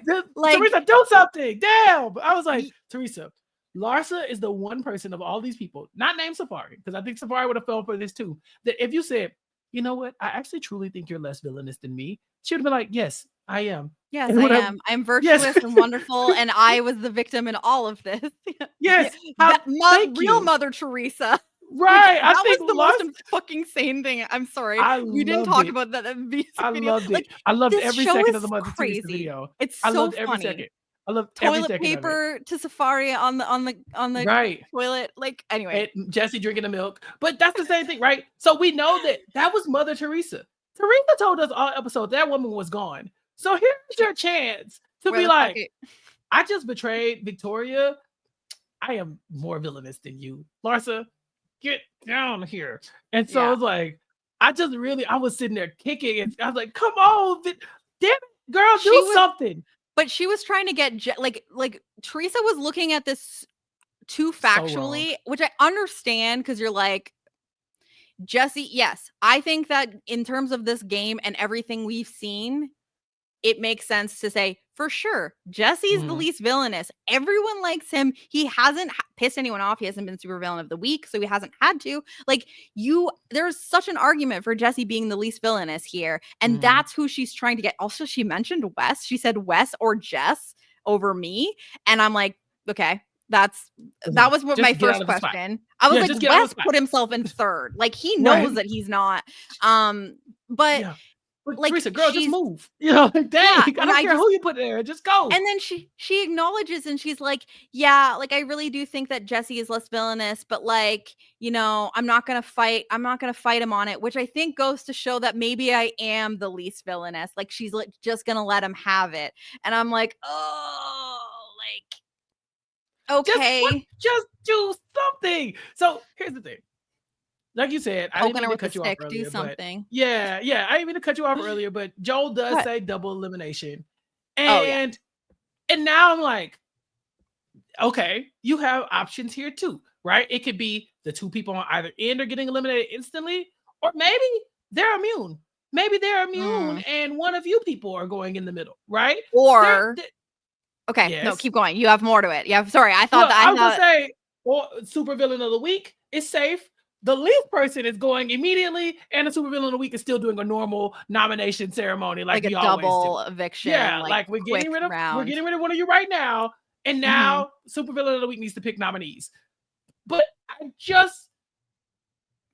Teresa, I just feel like the likelihood that you come out of this unscathed, being the least villainous person, is just so slim.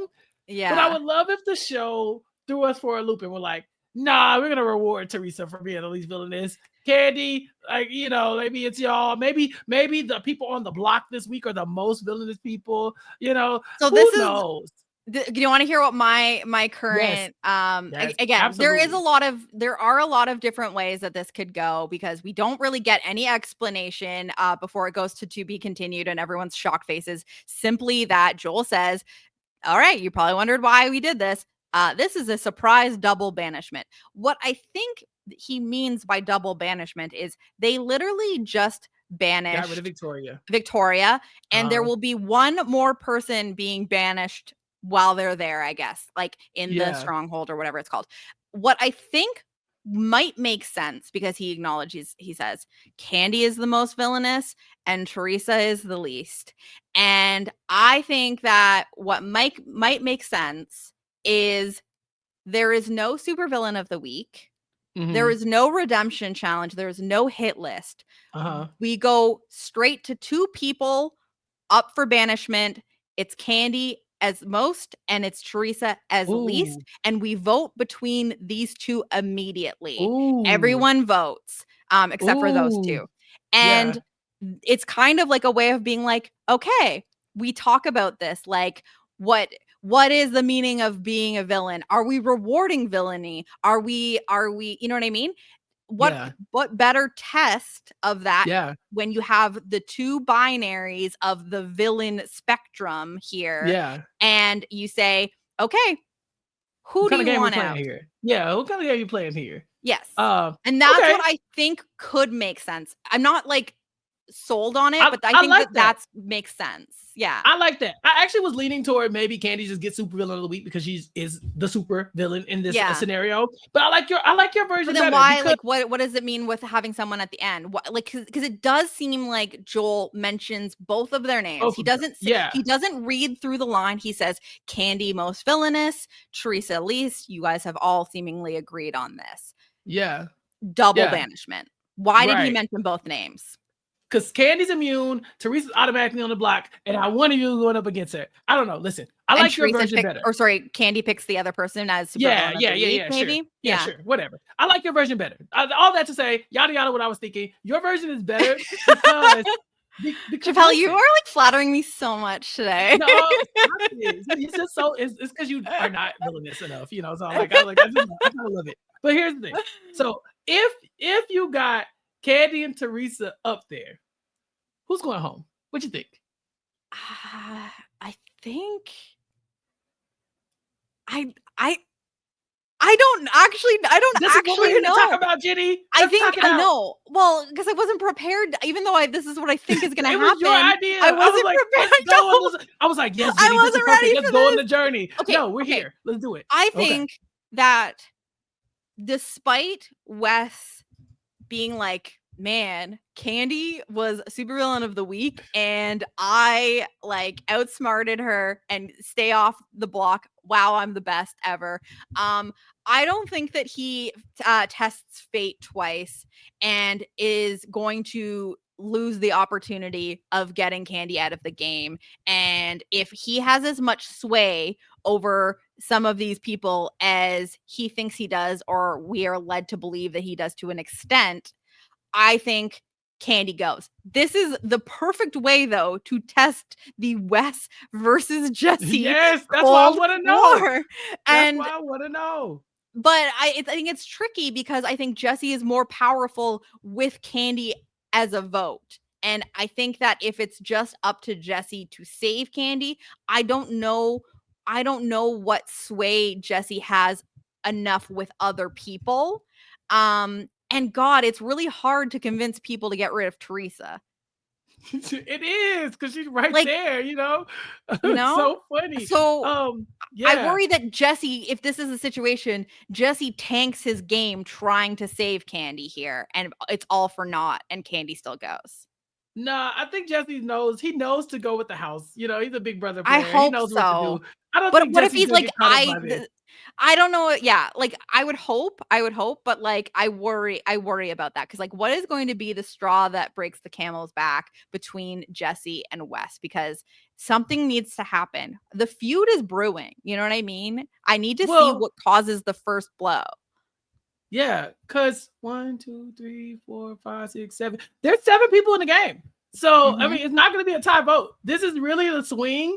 And okay, let's outline it, right? So on Teresa's side, right? Yeah. Let's assume the housewife thing is real. So you got Teresa, Larsa, and Wes, the third housewife. That's 3 votes.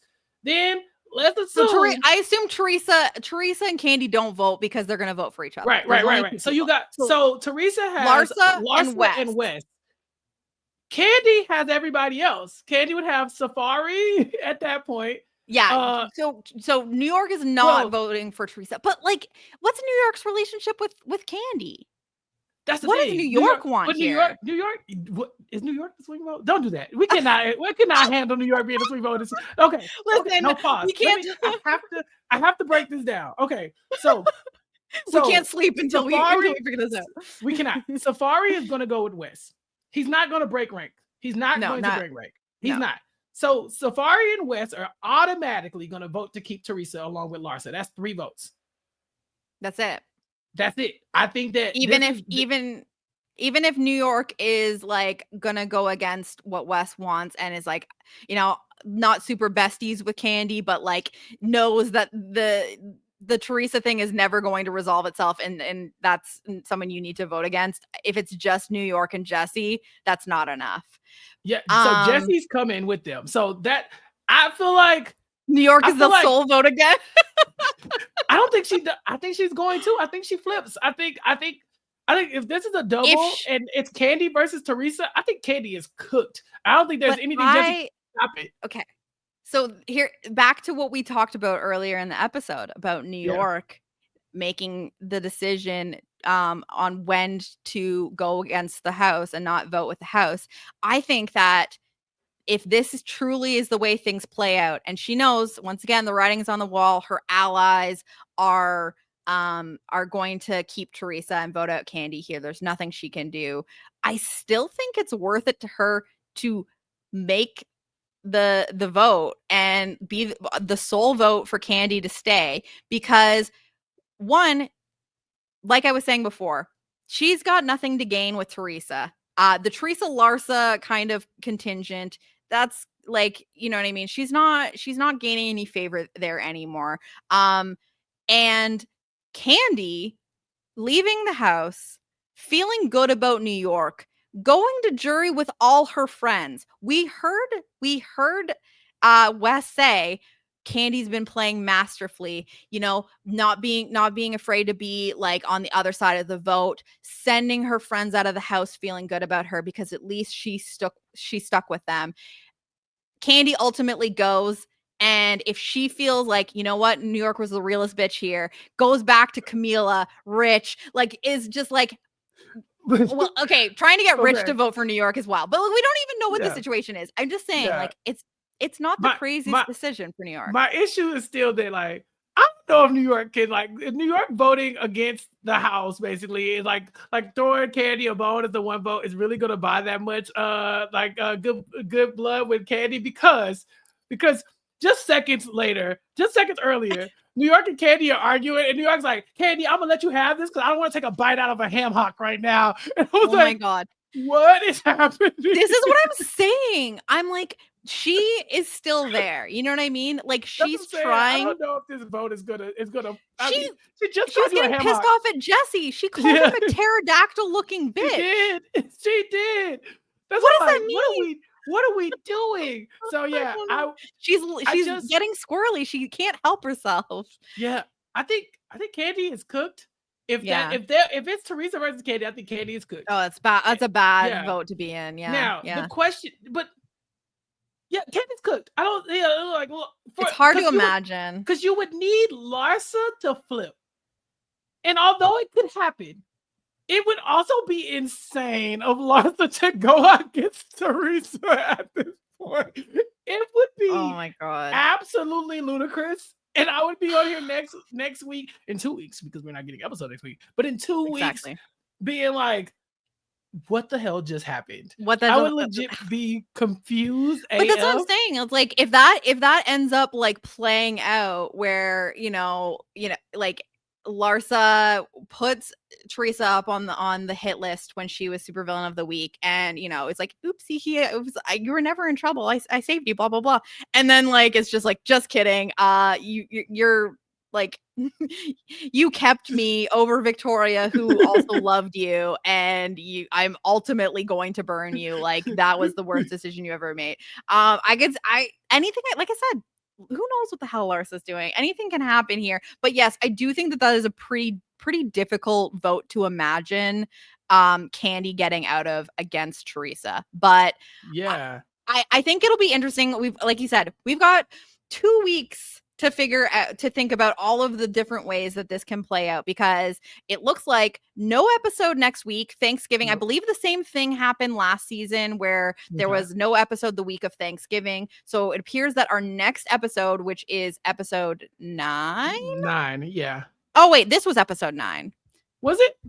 I thought this was 8. Unfunny business. Okay, well because of the 1 and 2. Episode. Okay. Yeah. Yes, I'm looking on TV Guide. It shows episode 9 as unfunny business, but this is technically episode 8, I guess. Anyway, the next episode, called F-Bombs Away, is not until Thursday, December 5th. So we will not have an episode next week. So we're going to have to be, they threw the cliffhanger at the most opportune time to keep us waiting 2 whole weeks to find out what is this surprise double banishment about. Damn it, eh? I'm excited though. It's fun. Me too. Jenny, question. Yeah. Who gets the cocky? Oh my God, I've just been so caught up in like all of the things that happened. I wasn't gonna forget. I set a reminder. No. God bless you. I'm so thankful for you. Can I step out on a limb? I want to, although I would love to give it to her, I want to eliminate New York from the conversation. And here's why. Okay. I think that losing Victoria was not great for her. I think that the way she lost Victoria was the best way she could have made, that like she like shined it up really nice. And Larsa does nothing for her. Right. Larsa does nothing for her in the Teresa. Game. Yeah. Right. Exactly. Who does nothing for her in the game. I think that I was really close. Okay. Because my girl was locked in this episode. But I know losing Victoria is a blow to New York I cannot ignore. Mm-hmm. So other names on the table. Big week for Larsa. Big week for Larsa. She survives the block. It just doesn't feel right in my heart. And she got out her number 1 op, Jenny. I know. You're right. But she was also, it's not like she got rid of her. She got herself put on the block against her. Yeah. By someone that like she didn't like. Yeah. She pissed off Candy. I don't know. Because Candy's not even the winner here, and that like I don't know that Victoria leaving was best case scenario for Candy. I'll put it like this: if Teresa goes home due to this ranking system, I think We have Larsa to does not retroactively give. snatch it away from it. So it's like From what we her. did that one time where like Yeah, exactly. next episode we have to give it to Larsa. Yeah. If Okay. if Teresa goes home, we cannot give it to Larsa. Because this is incredible. Like, this is an insane move for you to allow Teresa to be in that last spot if she goes home. If she doesn't go home, I think we have to consider it. So But if it's Larsa got her an asterisk for versus me. if it's her or Teresa, like then But yeah, Teresa but going why would over it be? her is better.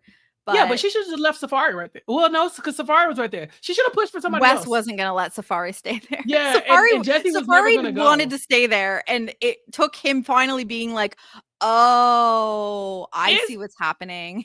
Is Larsa losing Teresa here even that bad for Larsa? Not necessarily. Yeah, I don't know. I don't think so. I don't think so. It I don't think she can gets count on rid of the Teresa. perception that they're a pair, because that's the thing that she didn't and want, that's right? what she Like didn't want, right? yeah.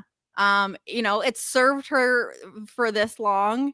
Yeah. Teresa saves her, and now she says, "Okay, thanks, And, bye." and she doesn't have to backstab Teresa, which she definitely plans on doing. So like, Yeah.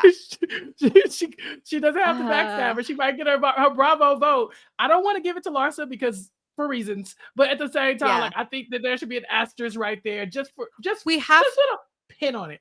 Yeah, we have to at least give her recognition for, like you said, her biggest op out of the game. The one person undoubtedly that is going to do whatever they can to get her out is gone, cannot do that. And she survives a vote. But I still don't feel super great about her position or the way she's playing, that it's like kind of just doesn't feel right to like reward that. But if we can see in the next episode however this shakes out and she explains things in a way that I'm like, okay, Larsa, I'll give you some respect here. Give you some respect, but it's really hard for me to figure out who to like. Okay, this feels crazy. I honestly, it's like you could say Wes. Wes is always kind of doing stuff. But I don't think Larsa or Victoria leaving was great for him. I mean, obviously he being on the but we already gave him a caution for that, so it's like we're past that part. He can't have it for this. Yeah, he can't have it for this. I'm always considering Jesse, because I think that Jesse also got like visibility spike here for us to actually see his game, which I like. And he didn't love Victoria. And he recognized that Victoria is kind of taking up a spot in the game that is important for him. Yeah, she's a West piece. She's a West piece, and she's an underdog, and that can become powerful for someone if you leave them in too long. So he knows the game. We're seeing it. He's in the conversation. I'm leaning slightly there, but let me like throw on. I'm with you on this off the. Okay, you know where I'm going. Yeah, let's go. Safari. So my thing with Safari is that he didn't have a. He did save his girl, right? He likes Larsa, but he also lost Victoria, right? He did lose a piece. I don't think that he. I don't. She was with the guy. That was a hard. Yeah, but she wasn't with him over. Like, yeah, but they already had weird beef. Like, but what's his out? You know what I'm saying? Like, it's not like he was like, okay, now with Victoria in the game, he was like less. He's fine. Like he like this is like a net. It's a net neutral at best, but I don't think it's a good week for Safari. Here's what I want to counter with. If Candy is not on the block to go up, if Candy is not immediately voted out next episode, Candy got out her target. You know what I'm saying? She wanted Victoria out. She did it. But that wasn't her target. I don't think I can reward Candy for how this week plays out. She got played by Wes. Yeah, she did. She did get played by Wes, but that was last episode. What about today? Yeah, but it's still played out in this round. Yeah. I don't think that Victoria going was that good for Candy. I don't think that Victoria was a piece for Candy, but I don't think Larsa is either. And so I don't know. The Safari pick is insane. And this is what, like, it is insane. But I feel like it's really hard to make a decision here. And I can at least say Safari was absolutely abhorrent at this challenge and won because people wanted him to win.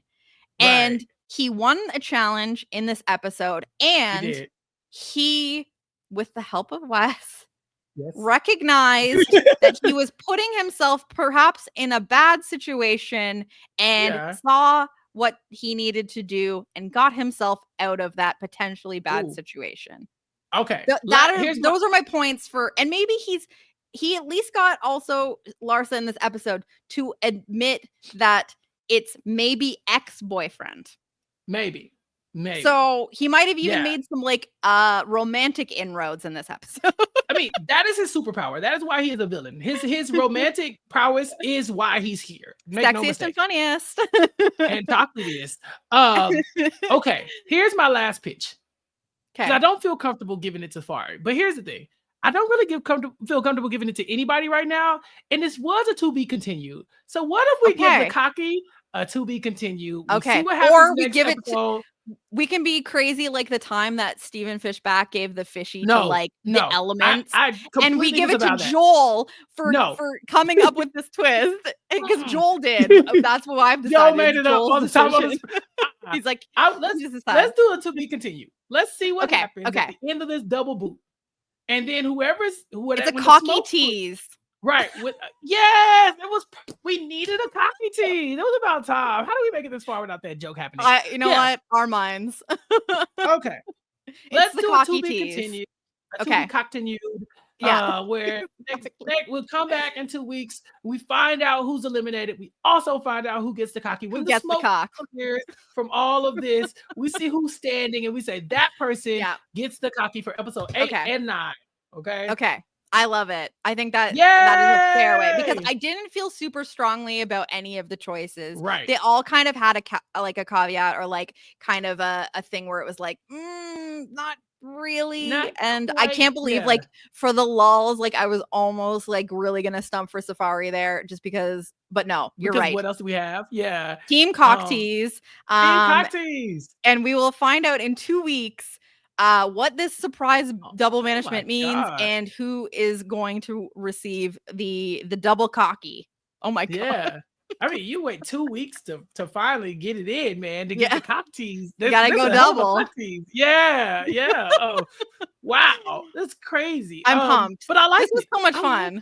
This was so much fun. A supersized episode. Yes. And so we said, let's do it. Let's do the podcast. Thank freaking God, we did not need to speed run this. Chappell, it all worked out. I'm truly having the time of my life with this show. This episode really, really got me even more excited to see how the rest plays out. I'm feeling like I want to say strongly that I'm enjoying this season more than last season. Would you? I don't know. Maybe it's just like I'm on a high and I'm just like having a good time, but I just feel like this season has just provided I don't know, the last season did too. I'm like, maybe it's just like recency bias. Okay, comparison is the thief of joy. We did the things. I am having a good time and I'm really excited to see how this plays out. Absolutely. Same. 2 weeks from now, we'll find out everything that all the questions we've answered, and then we'll get back to keeping it tight after that. You know what I'm saying? Yeah, we will. As long as they don't pull any more crazy stuff on us. So it wasn't our fault. We appreciate you hanging in here for the supersized episode here. Like I said, we will be back in 2 weeks. In the meantime, I want to hear, in the comments, let us know if you have another theory about what this surprise double banishment might be. If there's something that we haven't offered up here that you're thinking about or what you want to happen. But yeah, in the meantime, Chappell, 2 weeks until we meet again. What do you got going on in the meantime? Recap Kickback. It's my podcast where I got a lot of stuff going on. Mari and I, we joined Jason rejoined us to talk about Cross on Netflix. We talked about the first 2 episodes. Go check it out. Check out the podcast. It should be out by the time you hear this. And so that's great. Me and Taryn are talking about the summit. I think we might get a week off for the summit for Thanksgiving too, but check out our past summit coverage. I think I don't even really know, but maybe not. I don't think the summit's going nowhere. The summit doesn't rest for Thanksgiving, and it don't. And and then you can catch of course, subscribe to recapkickback.com, youtube.com/@recapkickback, Blue Sky Recap Kickback at Blue Ski whatever, and then on RHAP, Sasha and I are talking about the sex lives of college girls. So check that out because it's messy. It's messy. The show is messy, and we are messy as well. And we dropped our season 1 and 2 recap already, and we'll be talking about season 3 episodically from now to the new future. And so check that out. Check out Nothing But Netflix. I'm in a lot of places. Jenny, what about you? You as usual are killing it and bringing all sorts of incredible content to people's ears. So make sure you check out all of that. It's just such a blessing, like I say, to get you here and for us to have like such a really good time with this. I think it's so funny the way that we are getting so intense about this silly ass show, but goddamn, it's giving. Okay, we have to give it the respect it deserves here. I just want to say big thanks to everyone who's been with us so far for this season. I'd love to hear from you if you're enjoying the season and the podcast. Make sure you have subscribed weknowvillains.com, like the YouTube villain or YouTube video if you're watching us on YouTube, and I don't know, toss us some like ratings on the iTunes or wherever you get your podcasts if you haven't already, because this has been a labor of love, and I hope that you're enjoying it. We love it. I'm having a great time regardless. I love Yeah. getting to podcast with you, Chappell. It's about a show that we're having so much fun with. So Yeah. check out everything Chappell is doing. You can follow me on Blue Sky as well at Jenny Autumn, and we will be back in 2 weeks' time, the week of December 3rd or 4th or whatever, 4th, I think. And until then, take it easy. Happy Thanksgiving to those of you in the US, and we'll see you in December. Bye. Bye.